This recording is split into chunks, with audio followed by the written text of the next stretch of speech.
Hello everyone, good morning. हामी चाहिँ अहिले दोकान जानलाई निक्लिसकेका छौँ र यहाँ हेर्न सक्नुहुन्छ स्कुटी स्टार्ट गर्नु हुँदैछ यहाँ र फगी चाहिँ हेर्नु न यति नै लागेको छ हो। छरछिमेकीको घर पनि देखिएको छैन।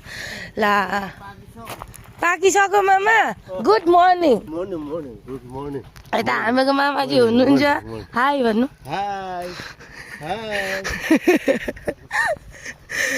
आयो अनि हेर्नुहोस् न यहाँ कस्तो फोगी लागेर नि त, सर्दी लागेर खोकी लागेर हालत खराब भइरहेछ मेरो पनि। हेर्नु न बाटै देखिएको छैन र आज यति नै ढिलो भयो के भन्नुहुन्छ र मलाई हेरौँ है त। हेर्नुहोस् मलाई यस्तो भइरहेछ, गला सुकेर गला दुखेर एकदम हिजो कुदाइ बेसी पर साथीहरू मेरो, त्यसले गरेर नि यता हेर्नु बुढा आउनु हुँदैछ। म चाहिँ स्कुटीमा नगएको कि बहुतै जाडो हुन्छ भनेर